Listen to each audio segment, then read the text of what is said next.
Hi అండి, welcome back to our channel Sukanya simple రెసిపీస్లో white pasta అండి. చికెన్ పాస్తా సాసీగా చూస్తూనే ఎంతో టెమిటింగ్గా ఉండే చికెన్ పాస్తా అండి. ఈ విధంగా ప్రాసెస్లోకి వెళ్దాము. ముందుగా అయితే ఒక బౌల్కి పాస్తా తీసుకుందాము. ఒక ప్యాన్ తీసుకొని 1 కప్పు వాటర్ వేసుకొని వాటర్ బాగా బాయిల్ చేసుకోవాలి. ఇప్పుడు కొద్దిగా సాల్ట్ వేసుకుందాము. మూత పెట్టి వాటర్ బాగా బాయిల్డ్ అయిన తర్వాత చూడండి, ఈ విధంగా బాగా తెల్లిన తర్వాత మనం తీసుకున్న పాస్తా వేసుకుందాము. ఇప్పుడు మూత పెట్టి బాగా ఉడకనిద్దామండి. పాస్తా బాగా కొద్దిగా మెత్తగా ఉడకాలి. చూడండి, ఇప్పుడు ఈ విధంగా ఉడికిన తర్వాత చూడండి, కట్ చేస్తే మన చేతితో ఈ విధంగా కట్ అయిపోవాలి. ఇప్పుడు ఫిల్టర్ చేసేసుకోవాలి.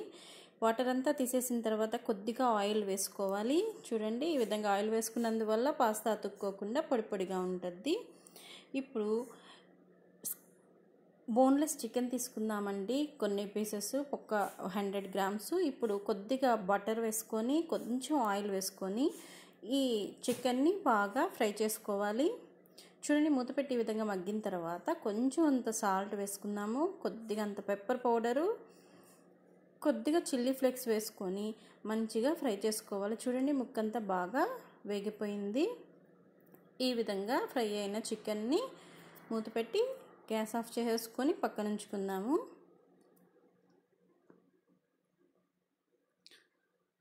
చూడండి, ఈ విధంగా బాగా ఫ్రై అయిపోయిన చికెన్ని బాగా మెత్తగా ఫ్రై అయిపోయిందండి. ఇప్పుడు గ్యాస్ ఆఫ్ చేసేసుకొని పక్కన ఉంచుకుందాము. ఇప్పుడు ఒక ప్యాన్ తీసుకొని ముందుగా అయితే బటర్ వేసుకుందాము. బటర్ కొద్దిగా వేడెక్కిన తర్వాత సన్నగా తరిగిన వెల్లుల్లిపాయలు వేసుకోవాలండి. కొంచెం ఈ విధంగా వెల్లుల్లిపాయలు వేసుకొని బాగా వేగిన తర్వాత ఒక అరకప్పు వరకు మైదా తీసుకుందాము సాస్ కోసం అండి. ఈ మైదాని బాగా బటర్లో బాగా వేగిన తర్వాత 1 కప్పు నిండుగా పాలు వేసేసుకొని ఉండలు లేకుండా ఈ విధంగా బాగా కలుపుకోవాలి. సాస్ ఇదేనండి, ఈ విధంగా రెడీ అవుతుంది.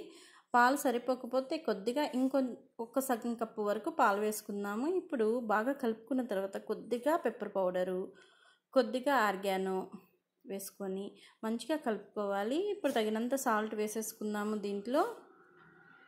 ఇప్పుడు కొన్ని రెడ్ చిల్లీ ఫ్లేక్స్ వేసుకుందాము, కారానికి సరిపడినంత.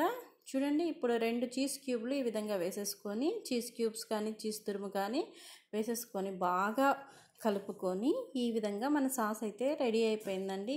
ఇప్పుడు కొద్దిగా అంతా చక్కెర వేసుకుందాము, టేస్ట్ చాలా బాగుంటుంది. ఇప్పుడు పాస్తా ఏదైతే మనము వాటర్ అంతా ఫిల్టర్ చేసి పక్కన పెట్టుకున్నామో ఆ పాస్తా వేసేసుకొని బాగా కలుపుకొని మనం ఫ్రై చేసి పెట్టుకున్న చికెన్ కూడా వేసేసుకుంటే ఎంతో టేస్టీ యమ్మీ సాసీ వైట్ పాస్తా అండి. సాసీ పాస్తా చికెన్ పాస్తా అయితే రెడీ అయిపోయింది. ఈ విధంగా రెడీ చేసుకుంటే ఇంట్లోనే చక్కగా అందరూ ఫ్యామిలీ అంతా ఎంజాయ్ చేయొచ్చు. పిల్లలు ఎంతో ఇష్టంగా తింటారు కాబట్టి ఇలా పాస్తా రెడీ చేసుకోవచ్చండి ఈజీగా, సింపుల్ ప్రాసెస్తో.